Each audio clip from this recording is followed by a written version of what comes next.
another interview shot in LA with porn star Cat Cleavage. Met her off the internet actually and asked her to come around to Vinny's place to sit down for a chat. And this is what happened. I worked this for you. He's shy. Wow. A little bit. All right, here we are in Vinny's place in Hollywood. Hello, and with Cat Cleavage. How are you? I'm good. How are you? Good, thank you. Now I make a show that's all about stories. Okay. And I met you on a website because you do some adult work in the porn industry and stuff like that. How did you get involved in that? Actually, I was hanging out with someone who'd done a little bit of porn, and she encouraged me.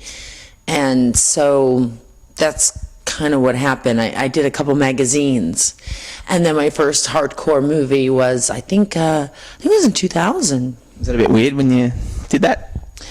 You know, the people that I was with made me feel very comfortable because it was a food scene. Do tell. Okay, so this one company does a lot of like fetishy kind of things, and they chose whipped cream for me, which was really good. So I said, oh, okay, you know, I had fun. Yes, and they made it super simple. And when you're new coming into the business, you don't realize that there's certain shots they're getting on you while you're doing your scene.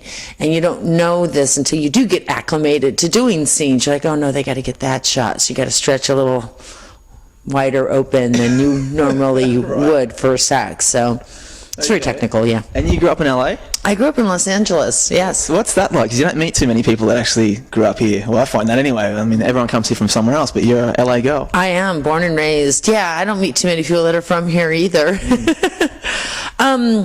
It's interesting. I did go to school with a lot of, like, stars. I hung out with a lot of stars' kids.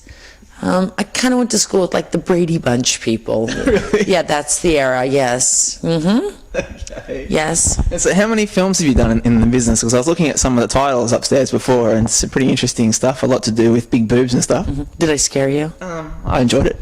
Oh, you did? I love it. Yeah, you enjoyed it. Okay, here's my cleavage. Oh my God. Actually, how many movies have I done? I can honestly say that there are over 150 movies. Sometimes you work for people and things get lost. You don't know where they are. They're sort of floating around. They get printed. They don't get printed. You know, I've got over 150 movies. What do you reckon is the weirdest title that you can think of that you've been in? You know, honestly, I've always said porn will fuck you up, because they're going to put you on the cover of this, you know, box, and they got you all glamorous and beautiful, and it says Trailer Trash Whore number 5. You're like, wow. That fucks you up. I can't say any title is nicer, meaner, but porn will fuck you up. I mean, make you look all beautiful, and then they put Trailer Trash Whore number 5 on it. Okay. What's like the funniest thing you've had to do, you think, for working in the business? Has there been any, have they asked you to do any scenes where it's just been like, you want me to do, like, what? I'm a little more conservative when it comes to porn. I'm not one of those wild and crazy girls who kind of hangs from chandeliers. I'm pretty much will say no to some things. I do say no. I have limits. I'm not one of your more crazy performers, but I enjoy performing. So that's the beauty of my scene. I love to fuck. I don't need to be hung from a chandelier. I don't need to be twisted and knotted up to get fucked.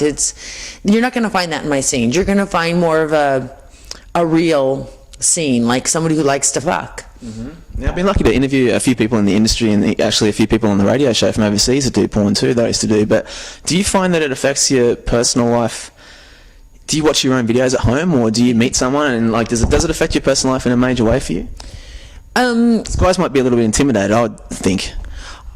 Honestly, before I did porn, I was afraid of porn people. Yeah. Because I had this image, oh my God, they have all this sex and they might have diseases. Well, now that I've been in for a while, I'm afraid of the civilian people, because they're the ones who are out fucking and having a great time with no condom, no test. Some girl meets you, takes you over to North Hollywood and fucks your brains out. You're going to do that without a condom? She might. You may not. You might say, no, I want a condom. She's like, oh, I don't care. I think that it does affect your personal life. It changes your life. Changes it completely to a different set of standards, and you're actually more cautious. Like I don't go out just to regular bars. Unless there's one of my industry parties at a bar, I'm not going. How do you explain to some guy that's just a normal guy? He says, "Hey, you're hot. Da, da, da. What do you do for a living?" "Oh, porn star." Wow. How do you explain that to somebody? I prefer to meet people that know what I do, already know me. So I tend to stick to industry parties. Right. And do you get recognized by people? Say you're at somewhere and some dude's like, "Hello, seeing you." Just recently, Really? I was actually at, I think it was the X Games. It was their wrap-up party, because they had done something, I don't know, but it's a motocross of some sort. Okay, so I had like red carpet entrance. Wow. But before I got up to the red carpet, I was walking through the parking lot. 3 guys get out of their car, and 1 guy is looking at me. So we run into them trying to get into the club, not finding the right carpet. And I said to the guy, "You're walking right in. Why don't you take us with you?" And he looks at me, goes, "We're shooting something upstairs. You want to go?" And I'm like, "Well, why don't you shoot it and come back and get us?" I thought he meant normal publicity. I didn't know he was attacking me. And he was. So within a 10-minute period, I was in the club also. Okay?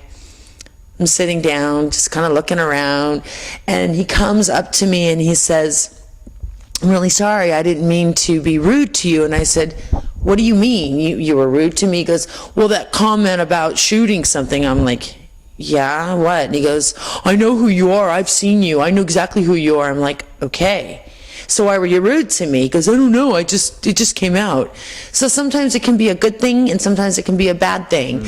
I've had people, say, "I know who you are," and they keep walking and not make rude comments. But they say derogatory things sometimes. I try to ignore it. Yeah. When they get derogatory, I get dumber. Huh? What? What does that mean? I know exactly what it means. I don't want to deal with it, because I don't want to always be fighting over what I've done. I'm okay with it. I'm okay with what I've done. You need to be okay with it. All that's come and going.